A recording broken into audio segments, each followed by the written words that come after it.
Praise the lord. మన ప్రభును మన రక్షకుడైన యేసుక్రీస్తు వారి పరిశుద్ధమైన శక్తి కలిగిన నామంలో మీ అందరికీ మా హృదయపూర్వక వందనములు. ఈరోజు దేవుని వాక్యము, ఇదిగో దేవుడే నాకు సహాయకుడు, ప్రభువే నా ప్రాణమును ఆదరించువాడు. కీర్తనల గ్రంథము 54వ కీర్తన 4వ చరణం. Surely God is my help, the Lord is the one who sustains me. Psalms chapter 54 verse 4. ఈ రోజుకు గాను దయగల దేవుడు, కృపగలిగిన మన తండ్రి మనకు అనుగ్రహించిన వాక్య భాగమును బట్టి ధ్యానించుకుందాము. ప్రభునందు ప్రియమైన సహోదరి సహోదరులారా, దావీదు భక్తుడు కీర్తిస్తున్న రీతిగా మనకు దేవుడే సహాయకుడు. మనము నమ్మిన మన యేసయ్యనే మనల్ని ఆదరించేది. ఈరోజు నీవు ఏ కష్టములో ఉండి, ఏ సమస్యలో ఉండి, ఎటువంటి అపాయకరమైన స్థితిలో ఉండి సహాయాన్ని కోరుకుంటున్నావో, నన్ను రక్షించేవారు లేరు, కాపాడేవారు లేరు, ఏ సహాయము నాకు అందడం లేదు అని భీతి చెందుతున్నావో, ఆ ఆలోచనల నుండి బయటికి రా. నీ యొక్క సహాయము మనుష్యులు కాకపోయి ఉండొచ్చు, నీ యొక్క సహాయము నీవు నమ్మినా దేవుడే. దేవుడు లేడని బుద్ధిహీనులు అనుకుంటున్నారు అని వాక్యము సెలవిస్తుంది. వారెల్లప్పుడూ దేవుడు లేడు అని అంటుంటారు. దేవుడు మాకు సహాయం అంటారు, అన్నిటికీ ఆ దేవుడే ఉన్నాడు. నన్ను బాధిస్తుంటే, నన్ను హింసిస్తుంటే ఆయన ఊరుకోడని ప్రగల్భాలు పలుకుతారు ఈ విశ్వాసులు. ఈ దేవుణ్ణి నమ్ముకున్న వారు ఇంతకు మించి ఏం చేయలేరని బుద్ధిహీనులు అనుకుంటారండి. మన శత్రువులు, మన విరోధులు ఆలోచన చేస్తారంటండి. అందుకే దేవుని వాక్యము సుస్పష్టంగా సెలవిస్తుంది, వారు బుద్ధిహీనులు, జ్ఞానము లేని వారు అని. నా శత్రువులు చేయు కీడు ఆయన వారి మీదకు రప్పించును అని కీర్తనకారుడు అంటున్నారు. ఈ రోజున మన శత్రువులైన వారు, మన విరోధులైన వారు మన యొక్క నష్టాన్ని, దుఃఖాన్ని చూడాలని అనుకునేవారు తిరిగి వాటినే పొందుకుంటారు. వారు తలంచిన, వారు మనకి చేయాలనుకునే కీడు వారి మీదకే మరలా వస్తుంది. ఈ రోజుల్లో ఈ లోకంలో ఒక సమస్య, ఒక ఇబ్బంది, ఒక కష్టము మనకు ఎదురైందంటే దానికి ప్రధాన కారణం మరొక మనిషి అయ్యుంటాడు. ఏదో కొన్ని సందర్భాల్లో, కొన్ని సంఘటనల్లో మనకు ప్రకృతి లేదా జంతువులు మనకి నష్టము, కష్టము కలిగించొచ్చేమో, కానీ చాలా వరకు తోటి మనిషే మనకు శత్రువుగా, మనకు విరోధిగా మారుతుంటారు కదండి. ఇప్పుడున్న పరిస్థితుల్లో అనారోగ్యం రావడానికి కారణం, కొత్త కొత్త జబ్బులు రావడానికి కారణం సాటి మానవుడే. ఎలా అంటారా? తినే తిండిలో, కట్టుకునే బట్టల్లో, జీవించే జీవిత ప్రయాణములో, అది ఏ రంగమైనా, ఏ దేశమైనా, ఏ స్థలమైనా వారి స్వలాభము కోసం కల్తీ చేస్తారు, అన్యాయం చేస్తారు, అక్రమం చేస్తారు. దానివల్లనే ఇంకొక వ్యక్తికి ప్రమాదం జరుగుతుంది, అపాయం జరుగుతుంది.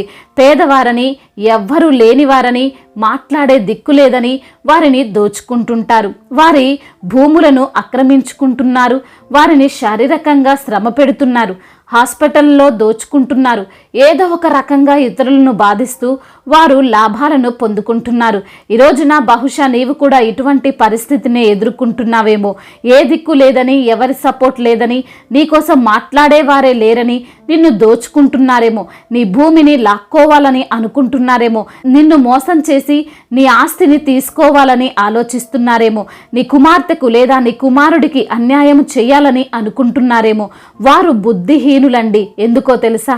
మన కొరకు వాదించే మనిషి వారనుకున్నట్లు లేకపోయి ఉండొచ్చు, మనకు సహాయము చేసేవారు ఈ భూమి మీదనే ఉండకపోయి ఉండొచ్చు, కానీ మన దేవుడు, మన యేసయ్య ఉన్నాడు అనే సంగతి వారికి తెలియదు.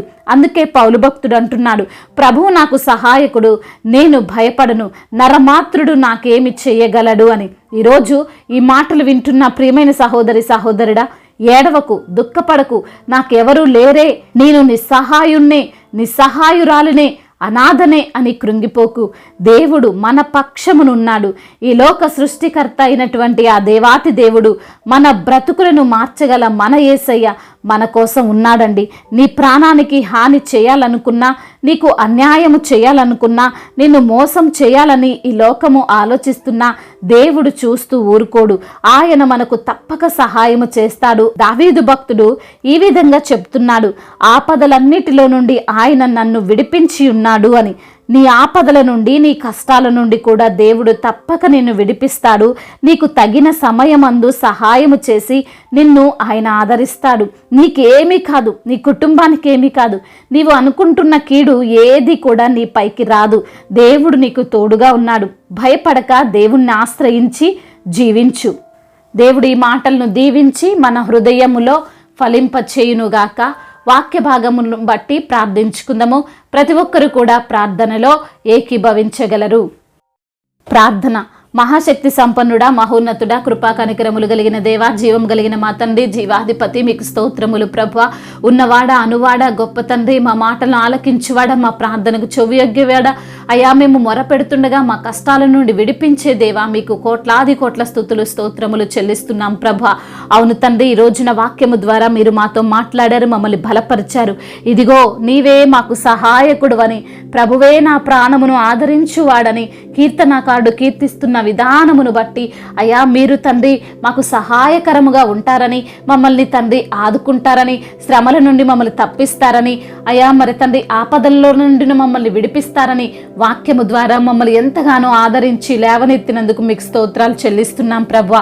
అయ్యా, ఎందరైతే బిడ్డలు ఏ ఏ సమస్యలతో, ఇరుకులతో, ఇబ్బందులతో, వేదనతో, బాధతో, కృంగిపోయిన స్థితిలో, నలిగిపోయిన స్థితిలో, జీవితం పైన విరక్తి కలిగిన స్థితిలో ఉన్నారో ప్రభా, వారిని తండ్రి వారి యొక్క స్థితిని మార్చే దేవుడు, వారి గతిని మార్చే దేవుడు తండ్రి, మీరే బిడ్డలకు తోడుగా ఉండమని వేడుకుంటున్నాం.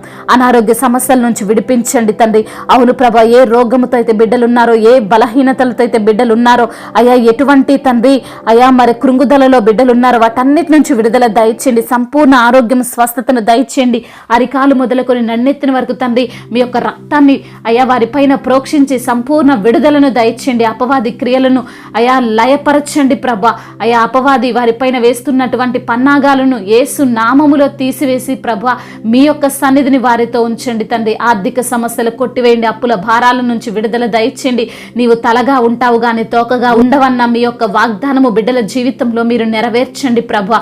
అయ్యా, కుటుంబ సమస్యలు, కుటుంబ కలహాలు, భార్యాభర్తల మధ్య విభేదాలు, అత్తకోడల మధ్య విభేదాలు అయ్యా, మరి తండ్రి ఒకరంటే ఒకరికి పడని ఆలోచనలు అయ్యా, ఎప్పుడు చూసినా గందరగోళం, గొడవలతో ఉంటున్నటువంటి కుటుంబాలను తండ్రి దర్శించండి. శాంతి సమాధానము వారి యొక్క గృహము పైన ఉంచమని వేడుకుంటున్నాము తండ్రి. చిన్న బిడ్డలను కాచి కాపాడండి. యవన బిడ్డలకు మీరు తోడుగా ఉండండి. యవన వయసులో అయ్యా మీ యొక్క బలమైనటువంటి సాధనములుగా బిడ్డలను వాడుకొనండి ప్రభా. యవనమందే తండ్రి నీ కాడిని మోసే కృప దయచేయండి నా ప్రభా. అవును ప్రభా, బిడ్డలు తండ్రి చెడు వ్యసనాలకు ఎడిక్ట్ అయిపోకుండా అయ్యా, మరి తండ్రి గేమ్స్కి ఎడిక్ట్ అయిపోకుండా, వ్యభిచార వ్యసనాలకు ఎడిక్ట్ అయిపోకుండా ప్రభా, ప్రతి బిడ్డను తండ్రి మీ యొక్క కృప చేత జ్ఞాపకం చేసుకునండి. రక్షణ లేని బిడ్డలకు రక్షణ దయచేయండి. మారు మనసు లేని బిడ్డలకు మారు మనసును దయచేయండి ప్రభా.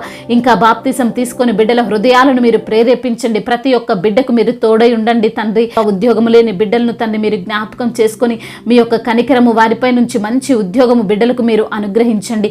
కాంపిటేటివ్ ఎగ్జామ్స్ రాస్తున్న ప్రతి బిడ్డకు మీరు తోడై ఉండండి నా ప్రభ. అయ్యా, ఎందరైతే బిడ్డలు గర్భఫలము లేక బాధపడుతున్నారో తండ్రి అయ్యా, వారి యొక్క మూసుకుపోయిన గర్భాన్ని తెరవండి ప్రభ. అద్భుత కార్యాన్ని వారి జీవితంలో జరిగించండి. ప్రయాణాల్లో ఉన్న ప్రతి బిడ్డకు మీరు తోడుగా ఉండండి నా ప్రభ. అదేవిధంగా నా తండ్రి సువార్థికులను దీవించండి. అదేవిధంగా దైవజనులకు మీరు తోడుగా ఉండండి. వారి యొక్క కుటుంబాలను తండ్రి మీరే ఆదరించండి, ధైర్యపరచండి, బలపరచండి. వస్తున్నటువంటి శ్రమలను, వస్తున్నటువంటి విభేదాలను తట్టుకొని నిలవబడినట్లుగా సహాయం దయచేయండి. మిషనరీస్ని దీవించండి. వారు చేస్తున్న ప్రతి పరిచర్యలో మీరే తోడుగా ఉండండి ప్రభ. ప్రతి దైవజనుని మీరు దీవించి ఆశీర్వదించమని వేడుకుంటున్నాము తండ్రి. అయ్యా, ఇతర దేశాల్లో ఉంటున్న ప్రతి బిడ్డకు మీరు తోడుగా ఉండండి నా ప్రభ. అయ్యా, వారు చేస్తున్నటువంటి కష్టార్జితం అంతటిని దీవించండి. వారి యొక్క తండ్రి చేతుల కష్టార్జితమును తండ్రి మీరు ఆశీర్వదించండి. అనేకులకు ఆశీర్వాదకరముగా వారిని మార్చమని వేడుకుంటున్నాము ప్రభువ. అదేవిధంగా తండ్రి అయ్యా, మా భారతదేశంలో తెలుగు రాష్ట్రాలను దీవించండి తండ్రి. న్యాయము, సమన్యాయ పాలన కలిగి వారు పాలించుటకు కృపను అనుగ్రహించండి ప్రభా. అయ్యా, ఎటువంటి విభేదాలు ఎవరిపైన లేకుండా అందరితో సమాధానము, శాంతిని మా యొక్క దేశం పైన తండ్రి ఉండులాగున సహాయము దయచేయండి నా ప్రభువా. అయ్యా, ప్రతి బిడ్డకు మీరు తోడుగా ఉండండి. ప్రతి బిడ్డను మీరు ఆదరించండి. గుండె చెదిరిన వారిని బాగు చేయండి. ఇంకా కష్టాలలో, శ్రమల్లో కూరుకుపోయిన వారిని లేవనెత్తండి. అయ్యా, మీరే ప్రతి బిడ్డకు తోడుగా ఉండి ధైర్యాన్ని వారికి ప్రసాదించమని బ్రతిమిలాడుకుంటూ తండ్రి ఇంతవరకు చేసిన ప్రార్థన అంతటిని మీ పాద సన్నిధిన చేర్చుకోమని మనాథుడు, సర్వశక్తిమంతుడు, సర్వాధికారి అయిన నజరేయుడైన యేసుక్రీస్తు వారి శక్తి కలిగిన నామంలో ఈ ప్రార్థనను అడిగి వేడుకొని పొందుకొని ఉన్నాము మా ప్రియ పరలోకపు తండ్రి. ఆమేన్. ఈరోజు పెళ్లి రోజు మరియు పుట్టినరోజు జరుపుకున్న వారందరినీ దేవుడు దీవించి సకల మేలులతో, ఆశీర్వాదములతో, కృపాక్షేమములతో, శాంతి సమాధానముతో దేవుడు మిమ్మల్ని నింపునుగాక. మీ యొక్క ప్రార్థన అవసరతలను మాకు తెలియజేయగలరు. మీ కొరకు మేము తప్పక ప్రార్థిస్తాము. మొదటిసారిగా మన యొక్క ఆదరణ వాక్యం చూస్తున్నట్లయితే తప్పకుండా సబ్స్క్రైబ్ చేసుకోగలరు. ఈ వాక్యం మీకు ఆశీర్వాదకరముగా ఉండినట్లయితే అనేకులకు కూడా ఈ వాక్యాన్ని పంపి మీరు కూడా దేవుని యొక్క రాజ్య సువార్తలో పాలిభాగస్తులు కావాలని దేవుని పేరిట మనవి చేసుకుంటున్నాను. May God bless you all. దేవుడు మిమ్మల్ని దీవించి బలపరిచి స్థిరపరచునుగాక.